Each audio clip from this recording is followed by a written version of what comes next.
Got one side of the WiseFab rear. We finally got the head back on it with a new gasket.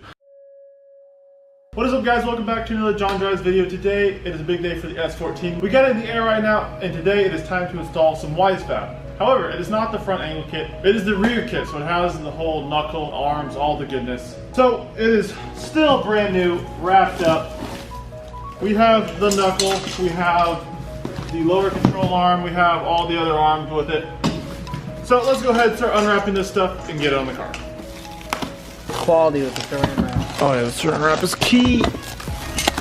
Alrighty, we got it all laid out. Really don't know what we're doing. I still have these junky coilovers that came on the car when I bought them. These red ones or whatever. I need to pull those off so we'll have a little bit more room. My coilovers are still not in yet. They're gonna be in 2-3 weeks or so, hopefully. Once those come in, we'll be able to toss those on there and hopefully get the rear end buttoned up, and then we can move on to the front.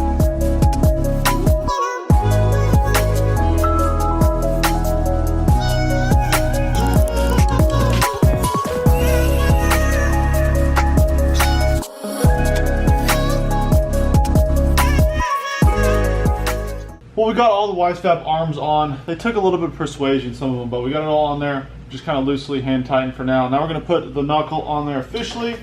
WiseFab gives you these nice little new fresh hardwares for the knuckle, but the ones going to the chassis, unfortunately you have to reuse the old ones. I think I might get some new ones because some of them are kind of old and kind of almost stripped out. We don't have axles, or I have new wheel bearings and hubs. We don't have those in yet, so we're just gonna mock it up for tonight, and then we'll go back and obviously redo it all and torque everything to spec. Should be sweet when it's done now. Oh, that's a good shot right there. Nice little...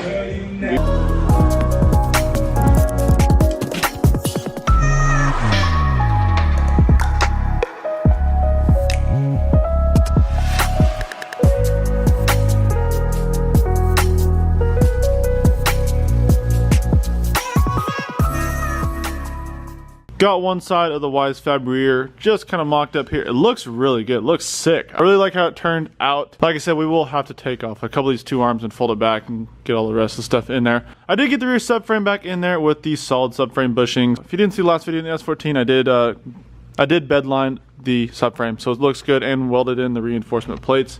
You can take a peek right in there. Hoping this car will be really well put together by the time that it's complete and drifting it on the track, and I'll be able to dial in the suspension with the WiseFab and get a lot more grip in the rear is the hope for it. WiseFab Day 2 update. So last night we wrapped up this side, the passenger side, WiseFab in the rear, and now I went ahead, tossed on the other side. It came out pretty nice. Everything went in pretty smoothly except for this back toe arm. Since I welded in the reinforcement plate on the subframe, it bent in just a touch. So I need Jordan here to kind of pry it out, and while I punch in the arm. I couldn't get it done by myself, but that's the only arm that's lacking, is this one right here. But the other ones are on. It's looking good, looking solid. Got some parts in the mail currently. We just got a whole bunch of parts, the wiring, all this. I'll go over that in a little bit. But the next thing to do is to do the head gasket on the 2JZ.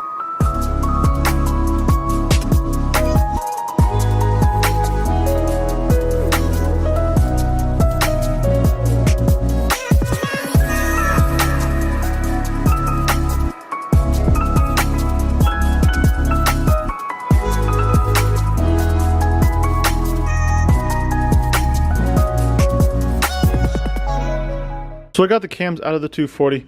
Now it's time to take the heads off. Got them sitting over here all pretty, ready to go back in once we do the head gasket. Hoping to get the head off tonight without any issues, make sure it's all good.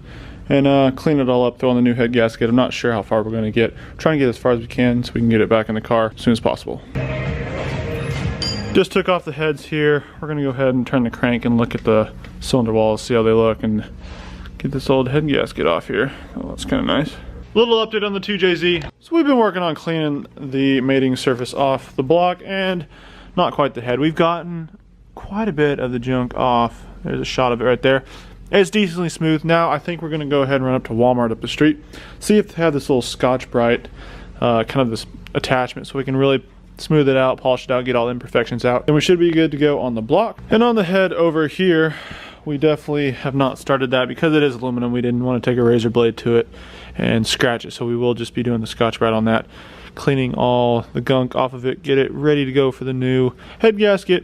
Throw the little valve caps back in there, ARP studs, and then the head gasket. This is the head gasket I'm going to be running in the 2J.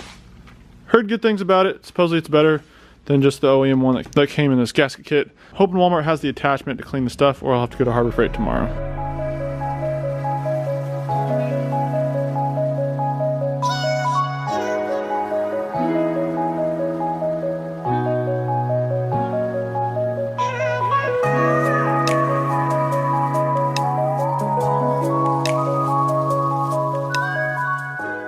Well, this has been a couple day process. We've been really taking our time with the 2JZ. We finally got the head back on it with the new gasket, all torqued down to spec. Now, I did not give you guys a super in-depth detail on how to do this because I really did not know how to do this myself, and I didn't want to tell you guys wrong information. I got it on here. I believe we should be good to go. I didn't take it to a machine shop and get it resurfaced or anything like that. I went ahead and cleaned it off, gave it a quick little polish, put it back on here. I'm hoping it holds well. Now, here in another video, I'll just quickly clean off the heads, get them looking good, throw the cams back in there, and then the valve covers. And then we can get on to start redressing the motor with all the accessories. But this is pretty much how you guys are gonna end up seeing it. Probably next time you see it, it'll be mostly done, or you'll see a time lapse here and there, but that'll be in another video. If you did not catch the live stream, I did show you guys some of the parts I got in, radiator and some lines and handbrake and all that over there. I'll also save that for another video and a bunch of installs on the S14. Still waiting for a few parts for the car to come in. Got a whole bunch of stuff scattered. This shop is just an absolute mess right now. Stuff's just everywhere. But I'm glad we're making some headway on the 2JS14 build because we really need to get this thing going. 74 days until the first drift event, and I'm really hoping the car will be ready and we'll get out there on the track. So that is going to do it for this video, guys. If you enjoyed it, make sure you give it a thumbs up and subscribe to stay up to date with the builds we have going on the channel. The E36 and all the, we have so much going on, guys. That's going to do it for this one. Thanks for watching. Catch you guys in the next one.